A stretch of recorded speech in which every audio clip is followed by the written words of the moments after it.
Welcome to Greek for a Week. I'm glad that you have decided to view this week's video. And as you will see here, we are looking at all 8 verses, 18 through 26 of chapter 1 of the book of Philippians.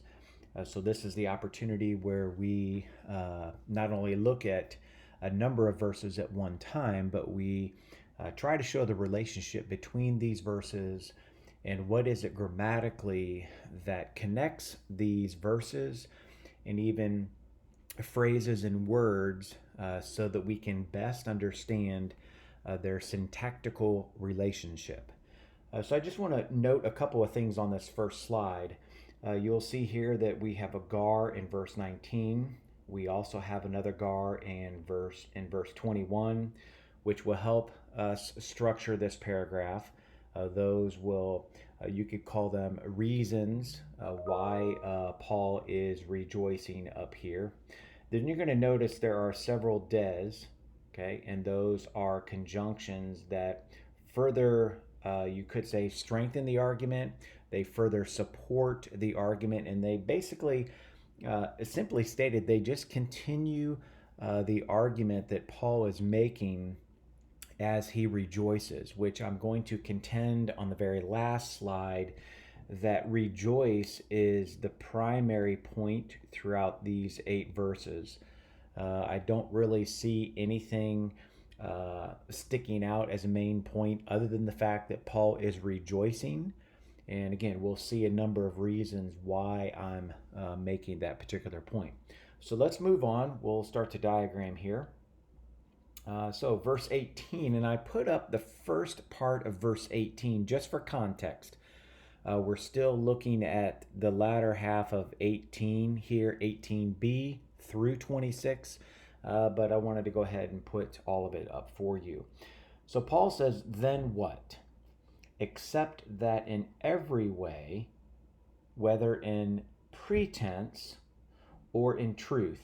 The point is that Christ is preached. That is the first half of 18. Now, in response to that, Paul says, and because of this, I rejoice. All right, that this would go back to the fact that that Christ is being preached. Again, result, if you will, is I am rejoicing, Paul says. Okay? All right, let's move on. But, 18b. Now, but, here's the strong contrast. But I will also rejoice. Okay, well, what also, Paul, will you rejoice in? Okay, and he's going to answer that question in 19 through 26. For, all right, so here's, again, further development, you could say, or a reason why I'm going to be rejoicing is I know. All right, well, what is it that you know? So here's a hati of content that gives me the content of the knowledge when he makes the statement, I know. I know that this will turn out. Again, this will go back, so anaphoric use, go back to Christ is preached. So he says, I know that this will turn out with the result of my deliverance. So the use of ace there, probably result, for my deliverance. How will it take place? Through the means of your prayers. And the your prayers there would be referencing the Philippians as well as the support of the Spirit of Jesus Christ. In accordance with. So now verse 20 continues to kind of point back to this will turn out. You have the result here, you have the means, and then you say in accordance with, okay, my eager expectation and hope. That, okay, now we're going content again, that I will in no way be ashamed. But, again, a strong contrast, but in all boldness, Christ even now, as always, what? Will be exalted. So it's not, again, he's negating the fact that he will be ashamed. I will not be ashamed, but rather, strong contrast, what will take place is I will be exalted in my body. Again, whether through life or whether through death. All right, now another gar, for to me, living is Christ and dying is gain. So I put this up here to connect these two gars. You have a gar in verse 19, and then you have a gar in verse 21, and I connected those two because they are helping with the ultimate structure in the sense that they are providing the reasons why Paul will also rejoice. Not just the fact that Christ will be preached, that's the first part of 18, but I will also rejoice because I know something here, and to me, living is Christ and dying is gain. Now we move on to verse 22. Here's a de. But if I am to live in the flesh, all right, let's say I don't die and I live in the flesh, then here's the if then clause, then this, that is living in the flesh, to me is fruitful labor. And I don't know which to choose. So Paul's kind of in this conundrum. I don't know whether to choose death or life. Because death, if you will, is, well, let's move on. I'm torn between the two. So here's another de. All right. Because I have the desire to depart. Okay.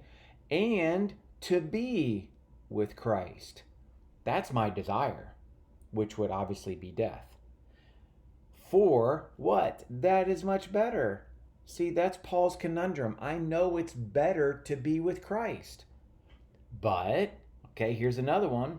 But to remain in the flesh is necessary for the sake of you or for the benefit of you.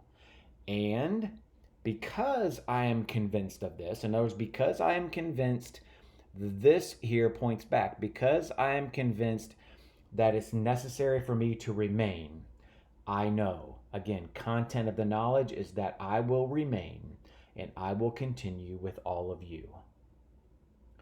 For what purpose? For your progress and your joy in the faith.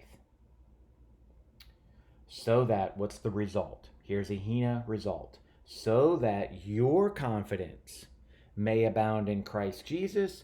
Why? Because of me. Okay, that's the end here. I'm saying is cause. Because of me, again, through the means of my coming to you again. All right, so how can we preach or teach this? All right, let's look at the layout here. First of all, you have the fact that Paul rejoices. I think that's the main point here. Because, why does Paul rejoice? Because he knows, right, that Christ is preached and it results in his deliverance. It will be in accordance with his expectation and hope. And because he says living does equal Christ, but dying equals gain. Those were the two gar statements. But now we have an if then. Now we have a number of des that we're going to see. But if I, being Paul, chooses life, that's fruitful labor. But Paul says, I'm torn. Do I depart and be with Christ? Or in a sense, do I choose life for your benefit, the Philippians? Why? Well, here it is. These two causal statements were gar. This one is a participle. It's a participle of cause. Because I am convinced that if I remain with you, I will help you progress in your faith. So that ultimately you, the Philippians, will have confidence. Trust this has been helpful. That's verses 18b through 26. Have a great week.